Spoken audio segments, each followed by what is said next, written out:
Hello friends and welcome to my channel. आज के इस वीडियो में हम पार्ट 2 करने वाले हैं हमने चैप्टर 1 का।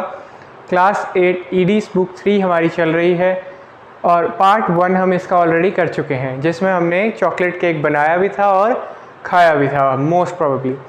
तो आपको कैसा लगा वो चॉकलेट केक? अगर आपने बनाया और खाया तो आप मुझे कमेंट में बताइए। और आज के इस वीडियो को हम अभी ये शुरू करते हैं। आज के हमारा टॉपिक रहेगा आर एथेनेर।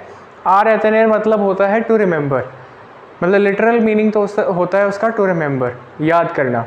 लेकिन मैं शुरू से कहता आया हूँ, जिन्होंने मुझसे 7th में पढ़ा है या 8th के बाकी चैप्टर्स भी पढ़ेंगे, आप पढ़ेंगे, उसके लिए मैं पहले से बता देता हूँ कि आर एथेनेर जो है वो लिटरल मीनिंग तो टू रिमेंबर होता है, लेकिन हमें इसे अंडरस्टैंड करना होता है, तो इसलिए मैं इसको टू अंडरस्टैंड ही लेके चलता हूँ। तो आर एथेनेर वाला जो पार्ट है वो सबसे मेन, सबसे क्रूशियल, सबसे इम्पॉर्टेंट पार्ट होता है। इसी के बेस पे ही पूरा चैप्टर बना होता है हमारा, और इसी के बेस पे ही सारे क्वेश्चंस आते हैं बैक एक्सरसाइज के हमारे, और पेपर में भी सबसे ज़्यादा क्वेश्चंस यहीं से बनते हैं। तो इस वीडियो को, मतलब जो भी आर एथेनेर की वीडियोज़ हैं, उन्हें आपको बहुत इम्पॉर्टेंट लेके चलना है। एक एक मिनट, एक एक सेकंड उसका इम्पॉर्टेंट रहने वाला है, तो इसे बिल्कुल भी आपको मिस नहीं करना है और ना ही स्किप करना है। तो चलिए आखिरकार इसे शुरू कर ही लेते हैं। सबसे पहला जो टॉपिक आज के हमारे वीडियो में रहने वाला है वो है आर एथेनेर में ले द टेबल। आपकी बुक के पेज नंबर 12, अभी जो मेरे पास बुक है 2022 में, उसके हिसाब से ईडीएस बुक 3 में आर एथेनेर दिया हुआ है पेज नंबर 12 पे, जिसमें सबसे पहला टॉपिक है ले द टेबल। ले द टेबल में कुछ एक कारपेट, कटोरी, चम्मच, प्लेट सब कुछ दे रखा है, और ग्लास, सारों के नाम बताए हुए हैं कि भाई क्या क्या होते हैं ये फ्रेंच में। वो आपको याद करना है। वो मैं नहीं समझता इसको मैं वीडियो में लेके इसका टाइम वेस्ट करूँ, आपका टाइम वेस्ट करूँ। अगर मैं यही बताने लगूँगा यहाँ ड्राइंग बना के, वो ना तो पॉसिबल है, ना आपको कोई उससे फ़ायदा होने वाला है। ये आपको याद ही करना है, तो याद करना, वो उसको मुश्किल से 10-12 चीज़ें हैं, उसको याद कर लेना। ये हो गया हमारा टॉपिक नंबर 1 कंप्लीट, क्योंकि था ही कुछ नहीं इसमें।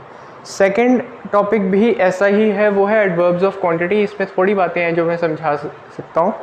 वो है एडवर्ब। पहली बात तो एडवर्ब क्या होता है? एडवर्ब हमारी वर्ब की क्वालिटी को बताता है, मतलब हमारे वर्ब के बारे में ही कुछ ऐड कर रहा होगा, एडिशन कर रहा होगा, उसे कहेंगे एडवर्ब। इसके नाम से ही हमें पता लग रहा है वर्ब में कुछ एडिशन हो रहा है। तो उस वर्ब में जो एडिशन हो रहा है वो क्वांटिटी के अगर फॉर्म में हो रहा है। जब किसी वर्ब के बारे में हम कोई क्वांटिटी बता रहे हैं, जैसे मुझे ये काम करना बहुत पसंद है। कितना पसंद है? बहुत पसंद है। ये जो बहुत है ना, जैसे मुझे स्विमिंग करना बहुत पसंद है, या मुझे पढ़ाना बहुत पसंद है। तो पढ़ाना क्या है? हमारा वर्ब है।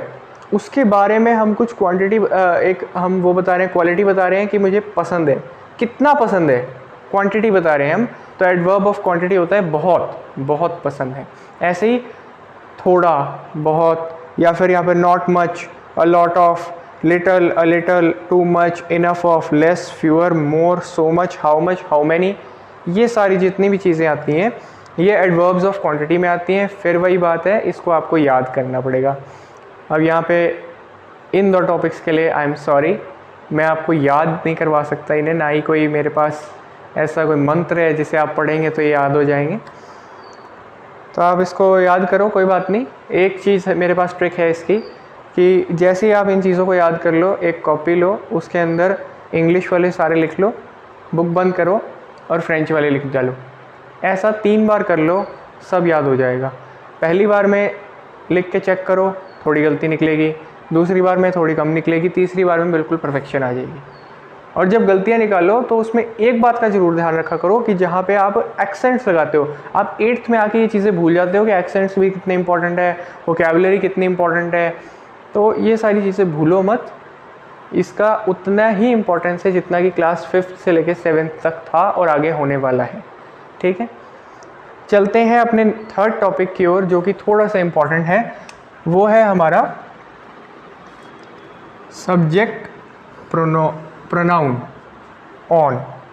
ये है हमारा, मतलब कि सब्जेक्ट प्रोनाउन। पहली बात तो प्रोनाउन पता होना चाहिए क्या चीज़ हम बात कर रहे हैं। प्रोनाउन होता है आई, यू, ही, शी, दे, और क्या होता है हमारा वी और यू, मतलब प्लूरल वाला। ये सारे जितने भी होते हैं इल, एल, ओ, इल्स, एल्स, नूज, वूज, य, त्यू, ये सारे होते हैं हमारे पास प्रोनाउंस। उसी में से एक हमारे पास नया जो अभी इमर्ज हो रहा है हमारी क्लास 8 में, वो है ऑन। अब से आप जब भी कॉन्जुगेशन करोगे तो आपको इस सब्जेक्ट को भी पढ़ना पड़ेगा और वहाँ पे लिखना भी पड़ेगा। अब इसका मतलब क्या है, जैसे कि इसमें अगर ई लगा दो तो ये बन जाएगा वन, वन, समवन या फिर वी। जब हम कोई भी बात करते हैं ना जिसमें हम सबको इंक्लूड कर लेते हैं, जैसे कि one must not drink. One must not drink का मतलब हम ये नहीं कह रहे कि भी एक अकेला कोई बंदा है और उसको शराब नहीं पीनी चाहिए। इसका हम ये कह रहे हैं कि कलेक्टिवली पूरी सोसाइटी में किसी को भी शराब नहीं पीनी चाहिए। नो वन शुड ड्रिंक, एक ये होता है नो वन शुड ड्रिंक, एक होता है वन मस्ट नॉट ड्रिंक, है ना। तो यही वाली बात है कि किसी को भी शराब नहीं पीनी चाहिए, इसको हम कैसे बोलेंगे, वन मस्ट नॉट ड्रिंक। तो इसको जब हम फ्रेंच में लिखते हैं तो बस वन की जगह यहाँ पे ई हम काट देते हैं और बन जाता है ये ओ एन, ओ। वैसे ही अगर हम समवन को यूज़ करें तब भी हम ऑन लिखते हैं, जैसे कि दरवाजे पर कोई आया है, समवन, तो उसको हम क्या लिखते हैं, ऑन लिखते हैं। वी को भी हम कभी कभी यूज़ कर लेते हैं ऑन, ठीक है। वैसे तो हम नूज लिखते हैं लेकिन कभी कभी हम इसको ऑन भी लिख सकते हैं, जैसे we are going to the market, we are going to picnic, ठीक है। यहाँ पर आपकी बुक में जो एग्जाम्पल दिए गए हैं वो दो हैं। One says that a friend in need is a friend in deed.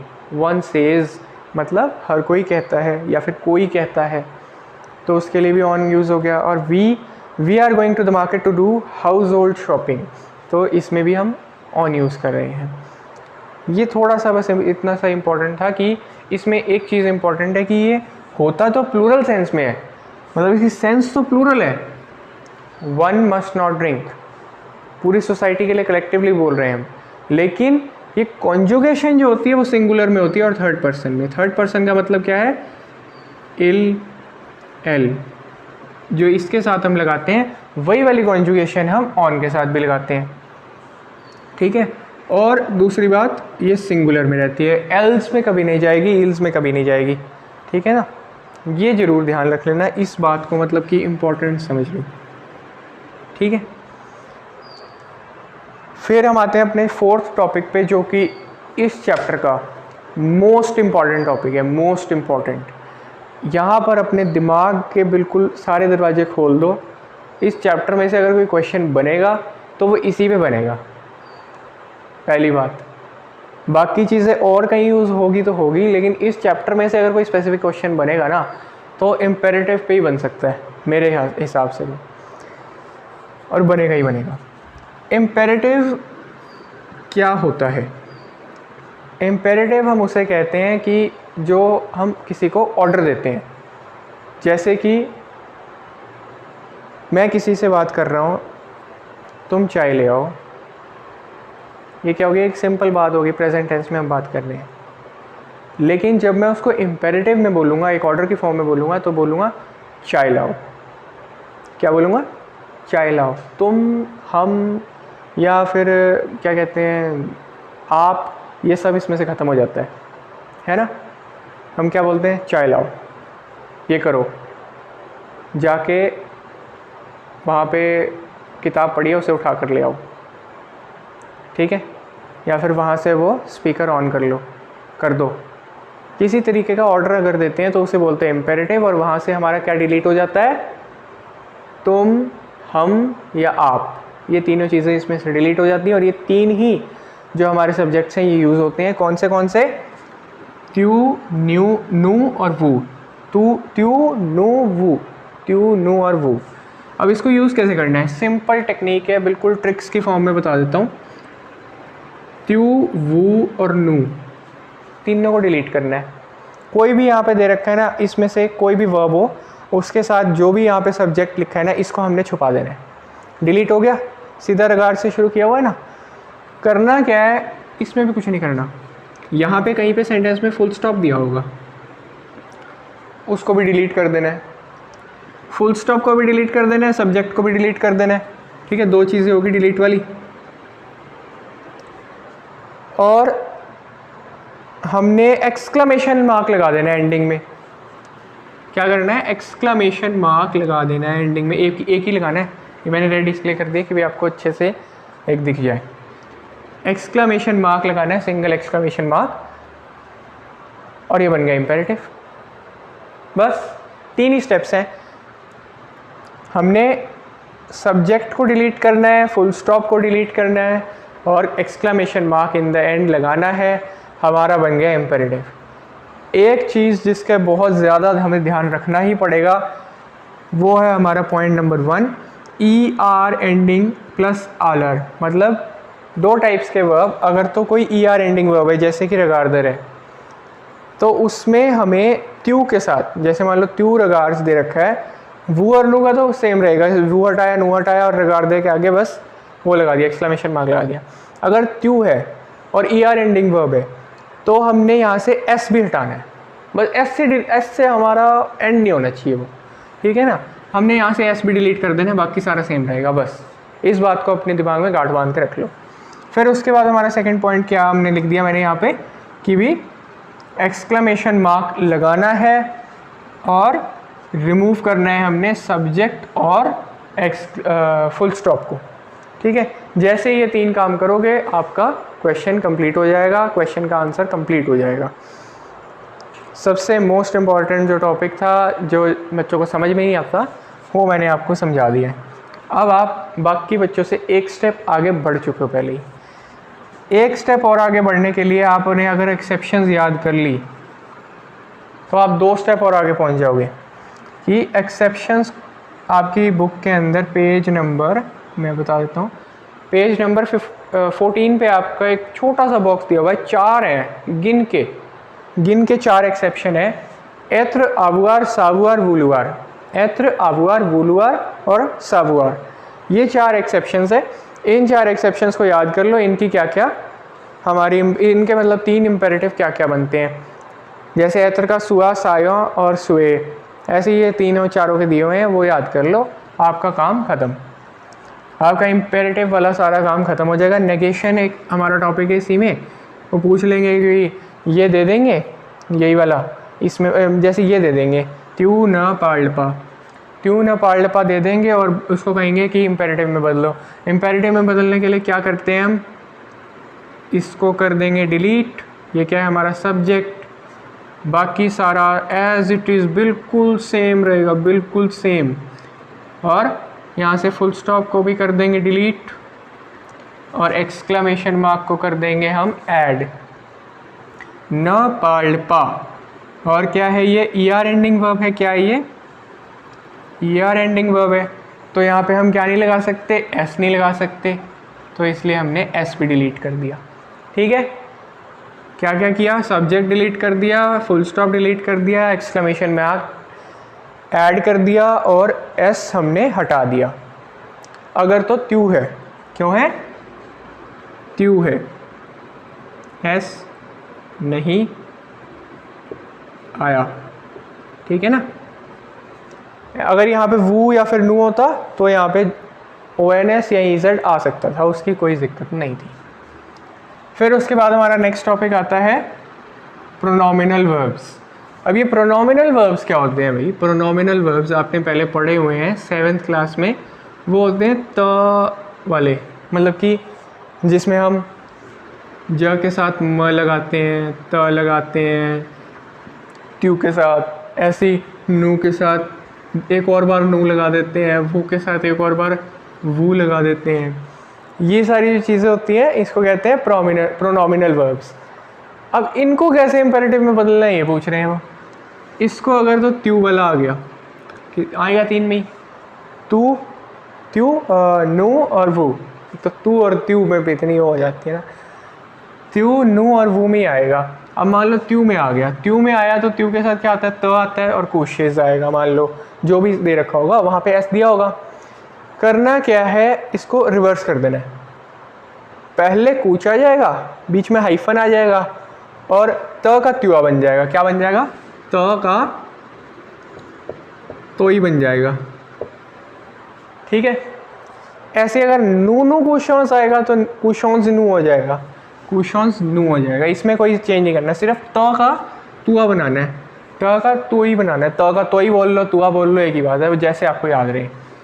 त के साथ आया तो ही बना देना है, नू के साथ आया तो कुशॉन्स नू, कोई चेंज नहीं। वू कुशेज आया तो कुशेज वू कर देना है, कोई चेंज नहीं करना। एक्सक्लामेशन मार्क हमारा लगना चाहिए, हाइफन हमारा लगना चाहिए, ये ध्यान रखना है। और त का तो ही बनाना है, ये याद रखना है, ठीक है। ये हो गए हमारे 7वां टॉपिक। फिर चलते हैं हम 8वें टॉपिक पे। त्यू न त कुशेपा, त्यू न त कुशेपा मतलब नेगेटिव है। अब इसको नेगेटिव में कैसे इम्पेरेटिव में करेंगे, हम इसको डिलीट कर देंगे, ये हमारा सब्जेक्ट है, एक्सक्लेमेशन मार्क ऐड कर देंगे, बाकी सारा सेम टू सेम। इसमें कोई तोई पोई कुछ नहीं लगाना, ना इसको रिवर्स करना है। एज इट इज़ उठा के न त कुशेपा और एक्सक्लेमेशन मार्क। ऐसे ही अगर यहाँ पे लिखा हो न नू कुशॉन्स पा, एज इट इज़ उठा के वहाँ रख दोगे न से लेके और एक्सक्लेमेशन मार्क लगा दोगे और छुट्टी। सबसे आसान चीज़ें हैं। तो आपको मेन क्या आना चाहिए, यहाँ पे इम्पेरेटिव आना चाहिए। इम्पेरेटिव में कैसे कन्वर्ट करना है, और वो बहुत ही ईजी है, कोई मतलब मुश्किल चीज़ नहीं है, इम्पॉर्टेंट है। कभी भी ये मत समझो कि भाई जो मुश्किल होगा वही इम्पॉर्टेंट होगा। मुश्किल चीज़ें ज़्यादातर पूछते नहीं हैं अब, और ना ही होती है। मुश्किल को आसान बनाने के लिए तो है, हमारे चैनल पे आते हो आप और पढ़ते हो, तो हम मुश्किल को आसान। अब एक छोटा सा टॉपिक और है, वो भी पढ़ के ख़त्म करते हैं। तो एडजेक्टिव है टूथ, हमारे पास एक एडजेक्टिव होता है टूथ। तो एडजेक्टिव हमेशा नाउन या प्रोनाउन की कोई ना कोई वो बता रहा होता है, क्वालिटी बता रहा होता है, क्वालिटी या फिर क्वांटिटी बता रहा होता है। तो यहाँ पर जो हमारा टूथ एडजेक्टिव है वो उसका मतलब क्या होता है, ऑल, सारे, सभी लोग। तो जब हम बोलेंगे तूतलमौंद, इसका क्या मतलब है, एवरीवन। हमने या फिर कहीं पर लिखना हो एवरीवन, सारे के सारे लोग पिकनिक पे जा रहे हैं, सभी लोग पिकनिक पे जा रहे हैं। Everyone of the class, everyone from the class is going to picnic. तो हम क्या लिखेंगे, तूतलमौंद, और उसके आगे सेंटेंस तो आपको फॉर्म करना ही पड़ेगा, मतलब एवरीवन की जगह तूतलमौंद लाएगा। और हमने अगर लिखा हो कि ऑल द टाइम, तो आएगा तूतलतेम्स, तूतलतेम्स। बस ये दो चीज़ें आपको इसमें याद रखनी है। उसके बाद पेज नंबर 15 पे आपके पास कुछ दिए हैं गिव डायरेक्शंस। ये आपको आप एक बार पढ़ लेना थोड़ा सा कि भी किस डायरेक्शन को क्या बोलते हैं फ्रेंच में, अगर याद आपसे हो पाए तो कर लेना। हाँ, नॉर्थ साउथ और ईस्ट वेस्ट याद कर लो। नॉर्थ को बोलते हैं नॉर्ड, ठीक है ना, और वेस्ट को बोलते हैं वेस्ट, ईस्ट को बोलते हैं ईस्ट, और साउथ को बोलते हैं सूद।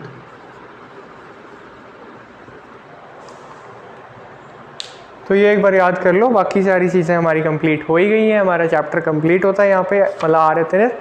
अगली वीडियो में हम मिलेंगे आतुआ के साथ, एक्सरसाइजेस, बैक एक्सरसाइजेस के सॉल्यूशंस के साथ। पीडीएफ का लिंक डिस्क्रिप्शन में मैं डाल चुका हूँ, जिसमें आपको इसकी ट्रांसलेशन, बैक एक्सरसाइजेस के सॉल्यूशंस और हमारे ये जो मैंने बोर्ड पे लिखा है ये सब कुछ उस पीडीएफ में अवेलेबल हो जाएगा। मतलब इसका रिलेटेड जितना भी इंग्लिश में है सब कुछ रिलेटेड अवेलेबल हो जाएगा।